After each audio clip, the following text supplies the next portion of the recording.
Study IQ IAS, अब तैयारी हुई अफोर्डेबल। Welcome back. आप देख रहे हैं the series of Plassey to partition. मेरा नाम है Ashish and now we are in the second sub part of the first chapter. First chapter में हमने डिक्लाइन ऑफ द मुगल्स किया and in those decline we saw the reasons that why Mughal empire was crumbling as it was और उसके कौन से important reasons थे। और उसी सब चैप्टर का अब सेकेंड पार्ट हम कर रहे हैं, that is emergence of regional power.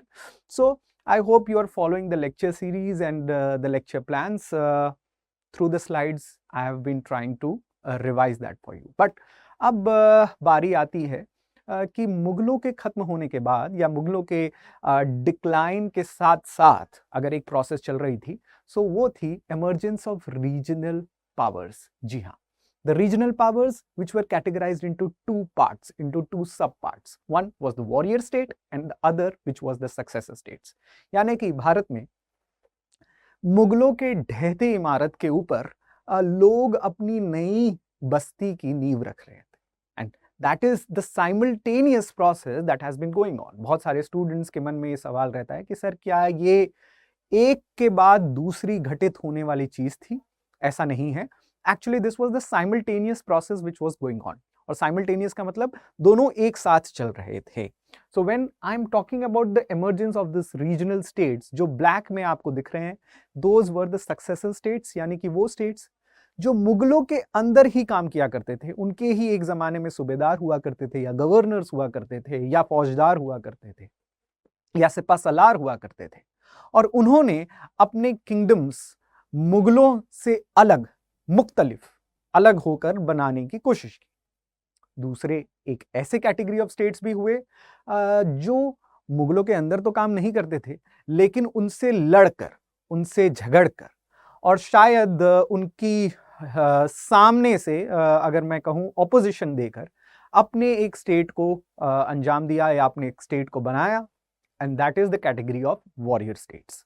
और इसके बाद भी कुछ ऐसे छोटे मोटे स्टेट्स थे जो तीसरे कैटेगरी में आते हैं, जो न्यू अपस्टार्ट्स की कैटेगरी में आते हैं, जो शायद मुगलों से ना लड़ रहे थे ना ही मुगलों के अंदर थे, लेकिन वे अपनी टेरिटरी को एक नया अंजाम दे रहे थे। So we will see what were these states in detail. But सबसे पहले बात अगर हम करें, so we will talk about the successor states, यानी कि हैदराबाद, अवध और बंगाल।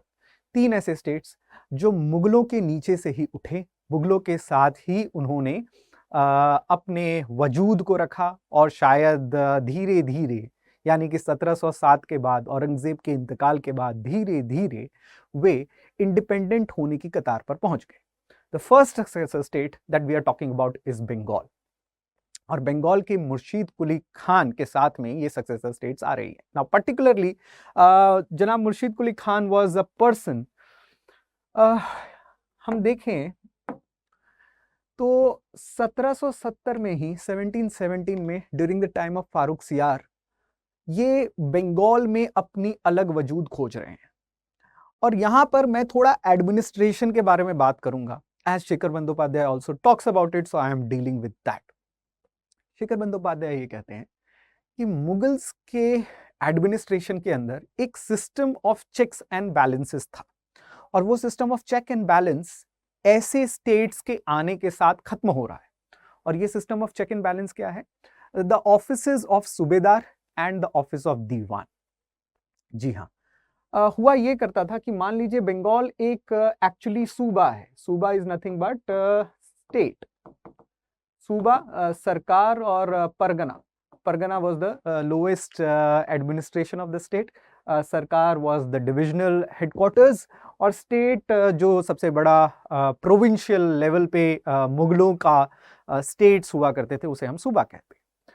तो सूबे के जो सूबेदार हुआ करते थे, यानी कि गवर्नर हुआ करते थे, those were appointed, the subedars were appointed directly by the king.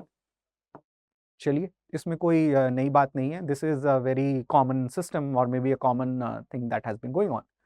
लेकिन the other most important officer in the state was also called as diwan. वो व्यक्ति जो टैक्स कलेक्ट करके सूबेदार को देते थे और सूबेदार वो टैक्स वापस किंग को देते थे। तो दीवान की ऑफिस, एक्चुअली दीवान जो सूबेदार के नीचे काम करते थे, उन्हें सूबेदार अपॉइंट नहीं करता था, diwan was also appointed by king himself. जी हाँ, सो दैट सूबेदार और दीवान मिलकर करप्शन ना कर सके और सूबेदार के ऊपर एक चेक और बैलेंस का काम बना रहे। अगर मैं इसे आज के पॉलिटी के साथ कंपेयर करूंगा, so you all know that Indian constitution में स्टेट के जो एग्जीक्यूटिव हेड हैं, कि स्टेट गवर्नमेंट को जो चला रहे हैं अथॉरिटेटिवली, जिनके नाम से स्टेट गवर्नमेंट चलती है, वो है गवर्नर। लेकिन गवर्नर एक पॉपुलरली इलेक्टेड फिगर नहीं है, वो सेंटर द्वारा अपॉइंटेड फिगर है।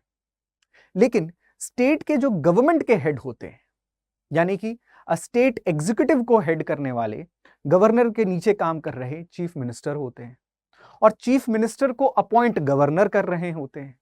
लेकिन चीफ मिनिस्टर एक पॉपुलरली इलेक्टेड फिगर है, इसीलिए चीफ मिनिस्टर के पोजीशन के ऊपर अगर कोई चेक रखता है तो वो गवर्नर है। और शायद चीफ मिनिस्टर गवर्नर के साथ जो रिलेशन निभाते हैं, वही रिलेशन चीफ मिनिस्टर का सेंटर के साथ हो जाता है। So this was also a system of check and balance during the time of Mughals, कि मुगल्स अपने समय में कैसे अपने गवर्नर्स के ऊपर चेक रखते थे थ्रू द ऑफिस ऑफ दीवान। अब मैं आपको ये इतना क्यों समझा रहा हूं, बिकॉज शेखर बंदोपाध्याय कहते हैं, and which other historians also agree, कि ये delicate system of check and balance खत्म हो रहा था with the coming up of likes of successive states. तो बंगाल में मुर्शीद कुली खान इनफैक्ट सबसे पहले सूबेदार बन रहे हैं जो अपना दीवान भी खुद अपॉइंट कर रहे थे, जो अपने दीवान को फारूक सियार से अपॉइंटमेंट नहीं लेटर दिलवा रहे थे, वो खुद ही अपॉइंट करवा रहे थे। This was for the first time an expression of taking relationships away from the Mughal Empire. ऐसा नहीं था कि वो एम्परर के खिलाफ कोई नाफरमानी कर रहे थे, वो एम्परर से ही परमिशन ले रहे थे कि सर अब बहुत हो चला, अब दीवान भी मैं ही कर लेता हूं अपॉइंट, आपको इस जहमियत उठाने की क्या जरूरत थी कि आप इन सब में मत पड़िए, हम ही अपॉइंट कर लेते हैं, etcetera etcetera. They did not sever the ties as professor Bandyopadhyay says, कि उन्होंने टाइज नहीं तोड़े, वो अपने रिलेशंस मुगल एम्पायर से नहीं तोड़ते हैं, वो टैक्सेस देना जारी रखते हैं एम्परर को, लेकिन उतनी ज्यादा नहीं, कम टैक्सेस। इतना ही नहीं, ल्यूक्रेटिव ट्रेड भी हुआ करता था बंगाल सूबे का। बंगाल सूबा इंडियन या अगर मैं कहूं मुगल एम्पायर्स या इंडियन सबकॉन्टिनेंट में one of the richest provinces हुआ करता था। और क्यों ना हो, बिकॉज हुगली के थ्रू सी ट्रेड हुआ करती थी बंगाल में। Bengal was also an important port city that used to take many goods as well as export many. Not just that, revenue collection जो है इनके टाइम पीरियड पे काफी ज्यादा इंक्रीज होता है। That means from the time period of 1717 to 22। इसके बाद शुजाउद्दीन मोहम्मद दिन खान या सरफराज खान, ये श्रृंखला में अलग नवाबी तौर पर आफ्टर मुर्शीद कुली खान ये लोग आते हैं। बट तख्ता पलट यानी कि within the territory of Bengal Murshid Quli Khan के खानदानों को हटाने का काम अली वर्दी खान कर रहे हैं। And it is actually Ali Vardi Khan who with the help of some Bengali merchants, particularly the house of जगत सेठ, जगत सेठ के हेल्प से या मदद से, जो बंगाल के या अगर मैं कहूं इंडिया के one of the richest merchants में से एक थे, इनकी मदद से मुर्शीद कुली खान के खानदानों को नवाबी से हटा देते हैं और अपना दबदबा बंगाल में कायम करते हैं। ये पहली बार हो रहा था बंगाल में कि नवाब को हटाया जा रहा है और मुगलों से भी दूरी बनाई जा रही। और Ali Vardi Khan actually was the person who breaks away from the Mughals. और अली वर्दी खान के बाद आप ये देखेंगे कि उनके ग्रैंडसन सिराजुद्दौला वापस इसी चपेट में आते हैं, उन्हें भी हटाया जाएगा with the help of house of जगत सेठ। और उन्हें हटाने वाले और कोई नहीं होंगे, उन्हीं के नीचे काम कर रहे हैं उनके कमांडर्स जैसे मीर जाफर और मीर कासिम। बट अब यहां पर दाव खेलने के लिए कोई और था। अली वर्दी खान पहले दाव खेल रहे थे, अब दाव खेलने वाले थे ब्रिटिशर्स। सो आप समझ रहे हैं कि बंगाल अपनी अलग नींव कैसे रख रहा था, और वो शायद मुगलों से भी लड़ाई कर रहा था या मुगलों से अलग हो रहा था. At the same point of time it was becoming too weak to resist the British pressures. But anyways, यहाँ तक हम बंगाल की कहानी को विराम देते हैं. We will stop it here midway. मैं जानता हूँ that after this you have the coming up of Battle of Plassey, but we will discuss in the third subchapter of the first chapter. So we will discuss with the foundation of the British Empire what happens with Plassey, particularly with the time of Siraj-ud-Daulah. Now the second most important, if I would say, कि इसके बाद जो दूसरी important successor state आ रही है वो है हैदराबाद की. हैदराबाद के बारे में मैंने आपको बताया ही था कि कैसे एक तुर्रानी ग्रुप के नोबल चिनक्लिच खान, जो बाद में टाइटल लेते हैं असफ जाह का, वो अपनी इंडिपेंडेंट विरासत या अपनी इंडिपेंडेंट रियासत हैदराबाद में फाइंड करते हैं. ऐसा इसलिए भी वो कर रहे थे बिकॉज मुगल कोर्ट से वो बहुत परेशान थे और मुगल कोर्ट पॉलिटिक्स से भी वो बहुत परेशान थे. मोहम्मद शाह रंगीला का इस समय रूल चल रहा था और मोहम्मद शाह रंगीला सैयद ब्रदर्स, जो हिंदुस्तानी नोबलमेंस के तहत आते थे, उनसे काफी परेशान थे. इसलिए उन्होंने अपने आप को दूर ले जाना ज्यादा मुनासिब समझा. He also defeated and killed Syed brothers in 1720. Syed brothers को डिफीट और किल करने में और मोहम्मद शाह रंगीला को इस बारे में हेल्प करने में भी चिंक्लिज खान मदद करते हैं. बट हैदराबाद सिर्फ इसके लिए नहीं जाना जाता है. हैदराबाद बाद में इंडियन इंडिपेंडेंट प्रिंसली स्टेट्स में से सबसे अमीर, या अगर मैं कहूं सबसे प्रभावशाली प्रिंसली स्टेट बना. बिकॉज ब्रिटिशर्स के साथ हैदराबाद ने कभी भी कॉन्फ्लिक्ट का रवैया नहीं अपनाया. आई implore my students to see and search about anything called as एंग्लो-निजाम Wars. आप एंग्लो मैसूर वॉर्स तो पढ़ेंगे, प्लासी वॉर तो पढ़ेंगे, बक्सर तो जरूर पढ़ेंगे, एंग्लो मराठा पढ़ेंगे, एंग्लो सिख पढ़ेंगे. लेकिन क्या आप कभी हिस्ट्री में निजाम और ब्रिटिशर्स के बीच फाइट देखते हैं? Surprisingly there is not enough instances of that. Britishers Hyderabad की बहुत सारी रीजन्स को ऑक्यूपाई जरूर कर रहे थे. फॉर एग्जांपल उनके कॉटन रिच बेल्ट बेरार को भी वो ऑक्यूपाई कर रहे थे. लेकिन हैदराबाद की रियासत ने या हैदराबाद के स्टेट ने कभी भी ब्रिटिशर्स के साथ या सामने ओपनली उसे चैलेंज नहीं किया. वे किसी न किसी के थ्रू चैलेंज करते थे और जब देखते थे कि ब्रिटिशर्स के सामने हमारा चेहरा हटने वाला है तो वो पीछे हो जाते थे. इनफैक्ट ब्रिटिशर्स से सबसे पहले सब्सिडरी अलायंस साइन करने वाले भी हैदराबाद की डायनेस्टी रही. सो हैदराबाद भी अपने आप को मुगलों से अलग कर रहा था.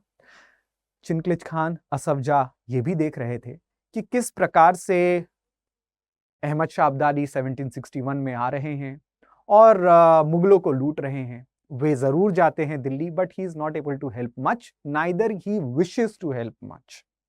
उन्होंने ना ही केवल अहमद शाह अब्दाली बल्कि नासिर और नादिर शाह का अटैक भी देखा on the Mughals, and he maintains a stoic separation, यानी कि वो मुगलों से अलग रह रहे थे. बहरहाल Hyderabad also falls in some of the conflicts in their domestic politics. कि हैदराबाद में असफ जाह द फर्स्ट यानी चिंक्लिज खान के जाने के बाद, उनके इंतकाल के बाद, उनके घर में गृह युद्ध शुरू हो जाता है. And again that gives the reason for the coming up of Carnatic wars. So Hyderabad इस तरीके से कार्नेटिक वॉर्स में जाता है. अगेन हम कार्नेटिक वॉर्स को जरूर पढ़ेंगे इन द चैप्टर और called as foundation of the British empire. आगे बढ़ते हैं and then we will have to talk about the coming up of new dynasty, that is Awadh. और अवध की एक्चुअली सक्सेसर स्टेट एक ऐसी अवध की प्रिंसिपैलिटी रही जो काफ़ी इंटरेस्टिंग रहती है, काफ़ी एनिग्मेटिक भी रहती है. फॉर एग्जांपल अगर मैं कहूँ कि सादत खान बुरहानुल मुल्क जो अवध के पहले सक्सेसर नवाब बन रहे हैं, जो एक तरीके से अवध को धीरे धीरे मुगलों के सरपरस्ती से दूर ले जा रहे थे, फिर भी अवध दिल्ली के सबसे नजदीक था, इसलिए अवध को एक हद तक ही दिल्ली से दूर रखा जा सकता था. सादत खान बुरहानुल मुल्क ये कर रहे थे by appointing again his own diwan and his own nawabi. उनके बाद मीर बख्शी की पोजीशन जब निज़ाम को दे दी गई, यानी कि सेंटर में दिल्ली के कोर्ट में इनकी यानी कि अवध की हमेशा से राइवलरी चलती थी विथ रिस्पेक्ट टू निज़ाम शाही के लोग इन्हें नहीं देखना चाहते थे, अवध के लोग निज़ामों को नहीं देखना चाहते थे। एक्चुअली अगर कोई कलिनरी हिस्ट्री में थोड़ा बहुत इंटरेस्ट भी रखता है तो आपको पता होगा कि एक अवधी बिरयानी और एक हैदराबादी बिरयानी में कितना डिफरेंस है। उतना ही डिफरेंस इनके पॉलिटी में भी था, राइट।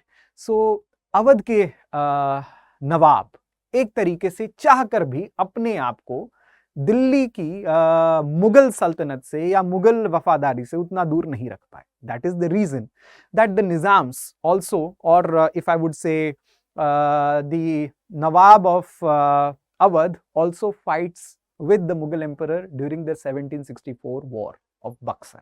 1764 war के बक्सर के युद्ध में शुजाउद्दौला जो उस समय नवाब थे अवध के, वो फाइट कर रहे थे। लेकिन 1761 में जब अहमद शाह अब्दाली आ रहे हैं तब वो अहमद शाह अब्दाली के साथ थे। So he was a very complex character out there, बहुत ही अपने आप को इंडिपेंडेंट मानने वाले, और यहाँ पर पेंटिंग में भी मैं आपको दिखा रहा हूँ a person who had a mind of his own. वे मराठाओं को लाइक नहीं करते थे, इसलिए मराठाओं के साथ उन्होंने पानीपत का युद्ध नहीं लड़ा, लेकिन वे मुगल एम्परर को जरूर अपना सरपरस्त मानते थे, या मुगल एम्परर को जरूर या तिमुरीद के खानदान को जरूर तवज्जो देते थे, इसलिए वे उनके साथ में खड़े रहते थे। So this is a very complex history of Awadh at that point of time. बहुत लोगों को जान के ये हैरानी होगी, and as Shekhar Bandyopadhyay also says in his book कि अवध में ही एक्चुअली शाह आलम बहुत सालों तक रह गए। शाह आलम द सेकेंड, जिनके बारे में ये कहा जाता था कि शहनशाह शाह आलम तख्त दिल्ली ते पालम, वो दिल्ली जाने से डरते थे, इसीलिए वो अवध में ही रहा करते थे, और अवध में अपने आप कह सकते हैं कि अपने डेप्यूटी के घर पे, यानी कि अपने से नीचे के रैंक के ऑफिसर के घर पे या नवाब के घर पे वो ज़्यादा सुकून महसूस करते थे, ज़्यादा सिक्योर महसूस करते थे। उन्हें दिल्ली जाने में कोई इंटरेस्ट नहीं था, and that showed, in fact that had the idea that many historians say, बहुत सारे historians ये कहते हैं कि देखिए मुगलों की जो आखिरी लौ थी, जो होता है ना कि चिराग बुझने से पहले जो आखिरी लौ जलती है, which is actually very bright, वो थी अवध के घराने। जी हाँ, दिल्ली में सफदरजंग का जो टूम है, it is related again to the Awadh dynasty, because Safdarjung happens to be in 1753, और ये सक्सीड करते हैं। सफदरजंग की आर्किटेक्चर हो या अवध की एडमिनिस्ट्रेशन हो, ये सारी चीजें मुगलों से बहुत ज्यादा इंस्पायर्ड थी, और एक प्रकार से गिरते हुए मुगलों की आखिरी जो लॉ है उसे अवध ही रिप्रेजेंट करता है। बहरहाल we all know that Awadh was literally later on annexed. 1856 में अवध को एनेक्स कर लिया जाता है on the context of misgovernance by Lord Dalhousie, but that we will do later on जब हम foundation of British Empire करेंगे। Okay, before I proceed any further, I would like to remind my students that those who are preparing to be an all India power, कि आपको एक successor state नहीं बनना है, सिर्फ अवध का यानी कि सिर्फ यूपी का या सिर्फ पंजाब का या सिर्फ मराठा का एडमिनिस्ट्रेटर नहीं बनना है। आपको अगर एक ऑल इंडिया एडमिनिस्ट्रेटर बनना है, and you know central services like Indian administrative services, Indian foreign services या इंडियन रेवेन्यू सर्विसेज आपको ये चांस देता है, right. So if your aim is to be a real all India civil servant, join the foundation course. This is specially made it for you. Why we have made it for you? Because we know कि एक मुकम्मल तैयारी के लिए, एक अच्छी foundation के लिए, एक नींव के लिए, जो आप मान लीजिए 2024 या 2025 के एग्जाम को देंगे, एक मुकम्मल फाउंडेशन बहुत ही जरूरी। You are as strong as your foundation, you are as strong as your roots, और ये रूट्स बनाने में आपके सब्जेक्टुअल क्लैरिटी के लिए या आपके कंसेप्चुअल क्लैरिटी के लिए फाउंडेशन कोर्सेज बहुत ही इंपॉर्टेंट है। यूँ तो हमारे पास SIP के कोर्सेज भी हैं जो आपको सिर्फ और सिर्फ प्रीलिम्स के लिए तैयार करते हैं, लेकिन असली मार्क्स या अगर मैं कहूं फाइनल लिस्ट में आने के लिए जो मार्क्स काउंट किए जाते हैं वो हैं मेंस के। Now that can only be possible when you do a detailed year long class with us, जो पूरे साल चलेगी। डेडिकेटेड क्लासेस हैं, अनलिमिटेड लाइव मॉड्यूल्स, सेशंस। साथ ही साथ the most important thing that students look out for foundational batches is that answer writing, कि सिर्फ पढ़ना और पढ़ाना नहीं, लेकिन इस चीज को या इन पॉइंट्स को आप आंसर्स में कैसे यूज करेंगे और आंसर्स में यूज करने के बाद मार्क्स में कैसे ट्रांसलेट करेंगे, right? So that is the last stop, that is the last lap, that is the last struggle that you have to go through. ये सारी चीजें हम आपको फाउंडेशन कोर्सेज में देते हैं। Now the idea for study IQ is कि आपको क्वालिटी विद अफोर्डेबिलिटी दें। हम जानते हैं कि आप देश के अलग अलग कोने से हमें देखते हैं और प्रिपेयर करना चाहते हैं। कई लोगों का ये मन होता है कि दिल्ली आकर प्रिपेयर करें। अगर आप नहीं भी आ सकते हैं तो हम क्लासरूम को आपके घर तक लेके आएंगे, and that is the real challenge, and I think we have triumphed this challenge. Now आपको किस बात की देर है, आपको किस बात की चिंता है? जब हम अपनी क्वालिटी के साथ आपके घर पर मौजूद रहेंगे and you will be there at the comfort of your home. हालांकि एक स्टूडेंट को और एक एस्पिरेंट को ज्यादा कंफर्ट भी नहीं ढूंढना चाहिए। आप एक स्टूडेंट या एक सोल्जर की तरह तैयार रहें, दिन प्रतिदिन मेहनत के लिए तैयार रहें। जितनी मेहनत आप करेंगे उससे ज्यादा मेहनत हम करेंगे आपके साथ, so that we can see you in the final list. अगर आप चाहते हैं कि हम एक ऑल इंडिया सर्वेंट बने और भारत की इस संप्रभुता को कायम रखें, so please make it sure that you take advantage of this foundation courses. Now they are starting from 6th of March. Make it sure that you use it. You use the code ASHLIVE first. अगर आप code use करेंगे then only you will get the discounts. Otherwise आपको 30,000 के आसपास की ये price मिलेगी, जो फिर भी बहुत फिर भी बहुत किफायती है, लेकिन हम चाहते हैं कि इसके ऊपर भी आपको डिस्काउंट मिले। So please if you will not use the code ASHLIVE तो आप डिस्काउंट नहीं मिलेगा आपको। आप कोड यूज करें ASHLIVE का and take the discount. Discount से ज्यादा इंपॉर्टेंट है कि तैयारी आज अभी इसी वक्त शुरू करें, राइट? सो हम एक बुक्स की सीरीज के थ्रू ला रहे हैं, बट मैं जानता हूं कि सिर्फ हिस्ट्री पढ़ने से तो काम नहीं चलेगा, राइट? आपको इकोनॉमिक्स भी पढ़ना है, साइंस एंड टेक भी पढ़ना है, आर्ट एंड कल्चर भी पढ़ना है, पॉलिटी भी पढ़नी है, और इन सारी चीजों का समावेश फाउंडेशन कोर्स आपके लिए ला रहा है। So don't waste any more time, switch it on, use the code ASHLIVE, study IQ के प्लेटफॉर्म पे जाइए and see your name in the final list. Prepare so that 2025 should be your first and last attempt. Okay. Now moving forward, मैं बात करूंगा अब warrior states की। वो state जो लड़के अपना हक मांग रहे थे, वो स्टेट्स जो मुगलों की सरपरस्ती को भी चैलेंज कर रहे थे और ये कह रहे थे कि अब हमें सेल्फ डिटर्मिनेशन चाहिए। और इनमें जो आप रेड में देख रहे हैं, रेड में जो एरियाज आप देखेंगे, particularly the areas of Marathas, Sikh and Mysore. बहुत सारे स्टूडेंट्स को ये डाउट रहता है कि sir how about Mysore, Mysore कैसे एक वॉरियर स्टेट है? शायद उनकी मुगलों से संधि थी। For example Tipu Sultan used to send officers to the Mughal court, तो आप कैसे कह सकते हैं that they were the warrior states? जब मैं मैसूर पे आऊंगा जरूर इस बात पे चर्चा होगी, as Shekhar Bandyopadhyay also talks in his books, and of course we will talk about Maratha and Sikh empire, कि ये कैसे during the time of Aurangzeb या उससे पहले अपना वजूद खोज रहे हैं, right? And later on they are able to find a place for themselves, so we will see that. Okay, starting with the Marathas. और मराठा की हिस्ट्री एक्चुअली बहुत ही इंटरेस्टिंग है।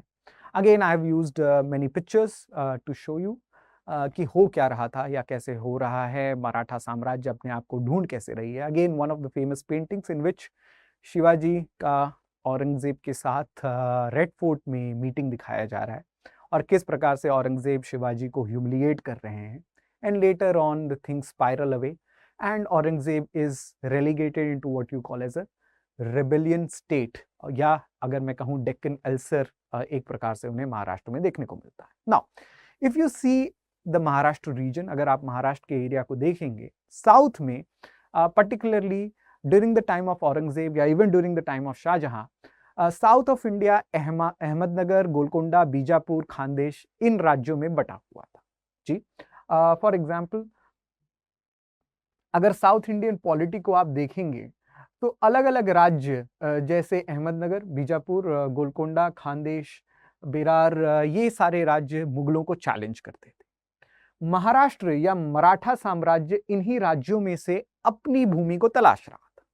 शिवाजी अहमदनगर के ही वन ऑफ द नोबल्स के बेटे हुआ करते थे।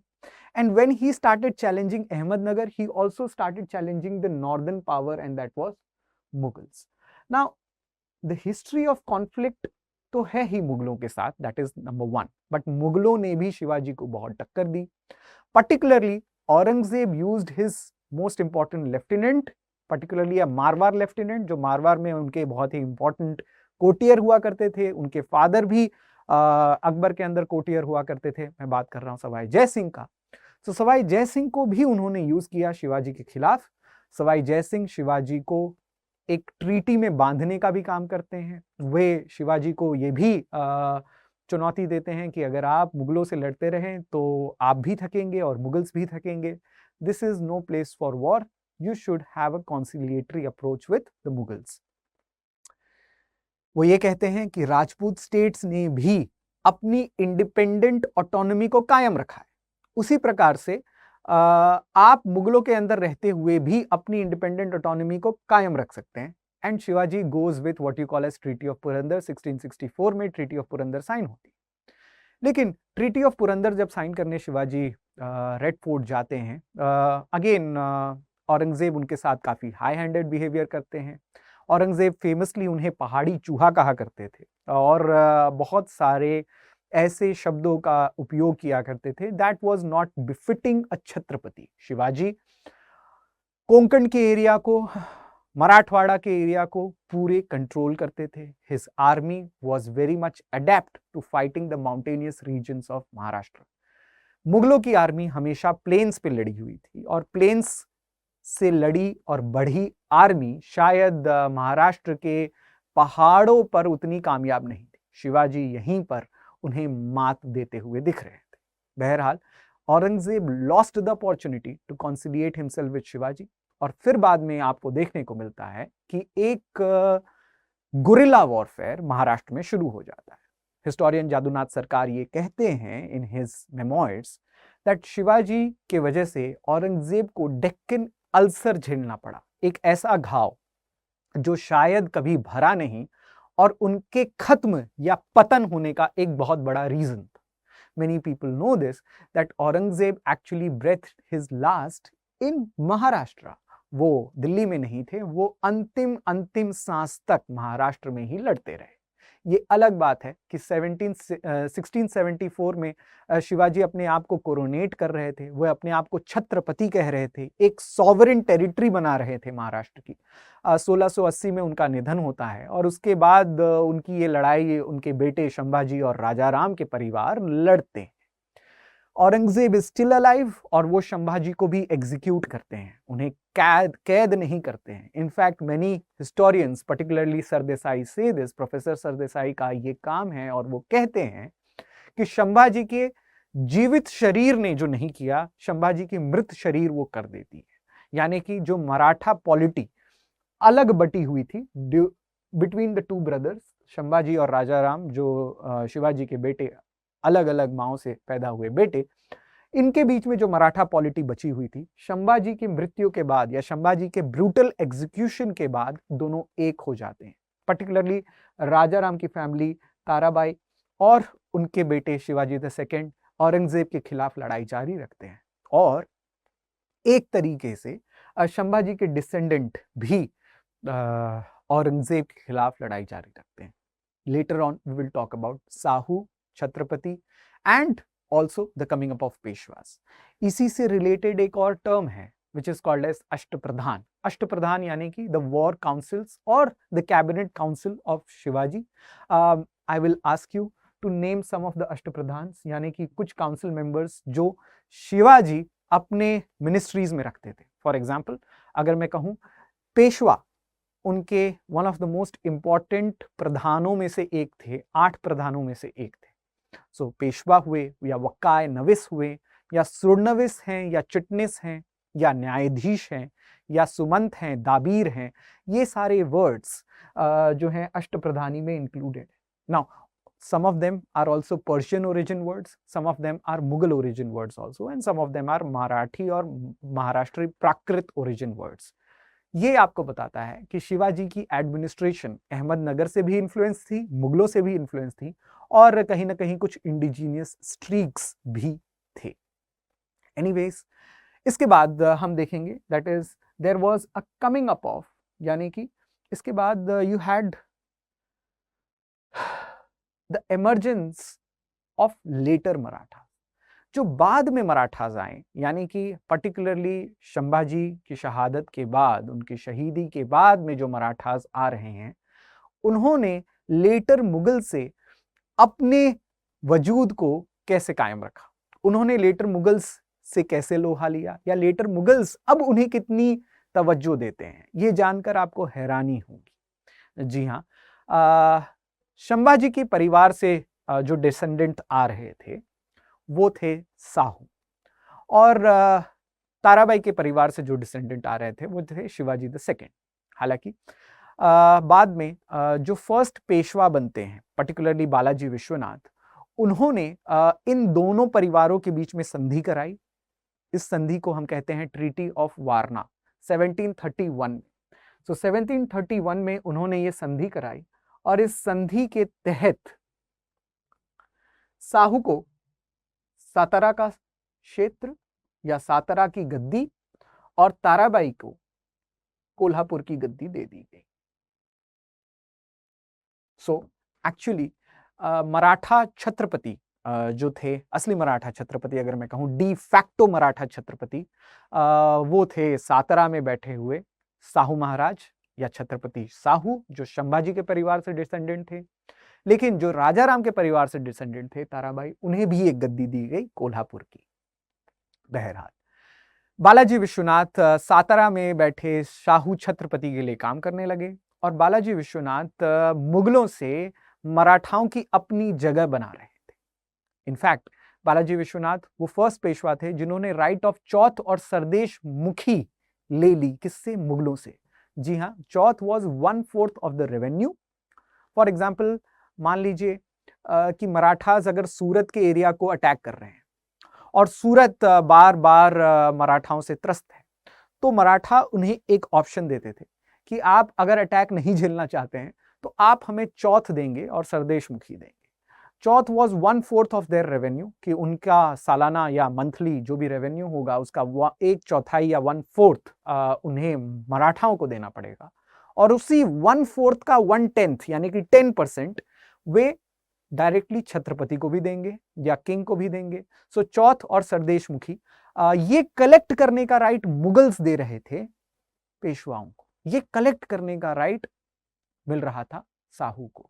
कैन यू इमेजिन कि वही खानदान या वही मराठा जो जिंदगी भर औरंगजेब से लड़े, जिनसे औरंगजेब भी जिंदगी भर लड़े, बाद में मुगल एम्परर्स जैसे बहादुर शाह हों या जहांगीर शाह हों या फारूक सियार हों या मोहम्मद शाह रंगीला हों, ये लोग उन्हें ही चौथ और सरदेश मुखी कलेक्ट करने का रेंट देते हैं या अधिकार देते हैं। बहरहाल, बालाजी विश्वनाथ के बाद जो दूसरे पेशवा आए वो थे बाजीराव, और उन्होंने एक एक करके अपने आसपास के क्षेत्रों में भी अपना दबदबा बनाया। फॉर एग्जाम्पल 1728 में वो पालखेड़ में लड़ाई करते हैं निजामों के खिलाफ। साउथ में उस समय निजाम तो थे ही, आपने देखा ही।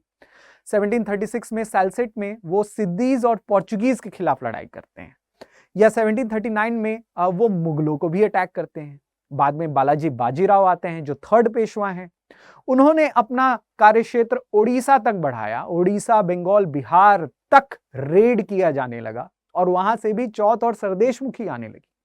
इतना ही नहीं, ट्रीटी ऑफ भालके में सलाबत जंग यानी कि जो नए निजाम बन रहे हैं, उन्होंने पूरे के पूरे खानदेश एरिया को चौथ और सरदेश मुखी कलेक्ट करने का हक दे दिया। किसे? मराठाओं को। That was a big deal for the Marathas themselves. And finally 1752 में Mughals came under the protection of Marathas. जी हाँ, ये जानकर बड़ी हैरानी होती है कि मुगलों को, पर्टिकुलरली शाह आलम को एक तरीके से प्रोटेक्शन दे रहे थे मराठास। इसीलिए बहुत लोग ये भी सोचते हैं कि सर क्यों पानीपत में मराठा लड़ रहे थे। 1761 की कहानी है, क्यों पानीपत में मराठा लड़ रहे थे जबकि अहमद शाह अब्दाली आ रहे थे, तो मुगलों को लड़ना चाहिए। Actually that was a treaty of 1752 along which the Mughals were given protection by Mahadji Shinde, दौलत राव शिंदे। और ये लोग शिंदे हों या होलकर्स हों, इनके बारे में मैं आपको जरूर बताऊंगा कि अलग अलग मराठा क्षेत्र में ये मराठा सरदार बन रहे थे। And they were directly, if I would say, occupying important posts in Mughal court itself. Daulat Rao Shinde, he was one of the naib wazirs in the Mughal court. So 1750s की बात है, ज्यादा वक्त नहीं हो चला था औरंगजेब को मरे हुए, लेकिन जिस मराठाओं से औरंगजेब लड़ रहे थे उनके ही वंशज उन मराठाओं को अपने कोर्ट में या उनकी सरपरस्ती में दिल्ली ला रहे थे। So that was the interesting fact that from where to where the Marathas came. आगे जैसा कि मैंने आपको बताया, Scindias were manning the area of Gwalior, the present day Gwalior area, या होलकर्स वर फ्रॉम इंदौर, या Gaekwads were from Baroda, and Bhosles were from Nagpur. और ये सारे मराठा लीडर्स थे जो अलग अलग एरिया को मैप कर रहे थे। नाउ इसी से रिलेटेड एक और टर्म है, बार बार हमने देखा है दैट मुगल इंडिया से हो या मॉडर्न इंडिया से हो, क्वेश्चंस जो हैं वो टर्म्स के ऊपर आते हैं। मराठा पॉलिटी से ही रिलेटेड एक और टर्म है सरअंजाम। सरअंजाम क्या होती है, राइट? अगेन शेखर बंदोपाध्याय इसको डील करते हैं, एक प्रकार से कनेक्टिंग लिंक बताते हैं between the Mughal administration and Maratha administration. मैंने आपको पिछले क्लास में बताया था that the concept of jagirs, कि किस तरीके से जागीर दी जाती थी। जागीर ज्यादातर मनसबदारों को दी जाती थी in lieu of their services to the empire. So empire को वो सोल्जर दे रहे थे या एम्पायर को वो हॉर्सेस दे रहे थे और उसके बदले में उन्हें जागीर दिया जा रहा था। उसी जागीर का नाम now in the Maratha polity is saranjam. तो सरअंजाम्स भी मराठा पॉलिटी में दिए जा रहे हैं जो जागीर्स ही हैं, और इस प्रकार से मुगल्स के साथ साथ मराठा भी लर्न कर रहे हैं कि किस प्रकार से अपने फ्यूडल सेटअप को चलाना है। तो ये बात हो चली one of the important warrior states, that is Marathas. Now we will start talking about the other two most important warrior states, Sikh and the Mysore. Study IQ IAS, अब तैयारी हुई अफोर्डेबल।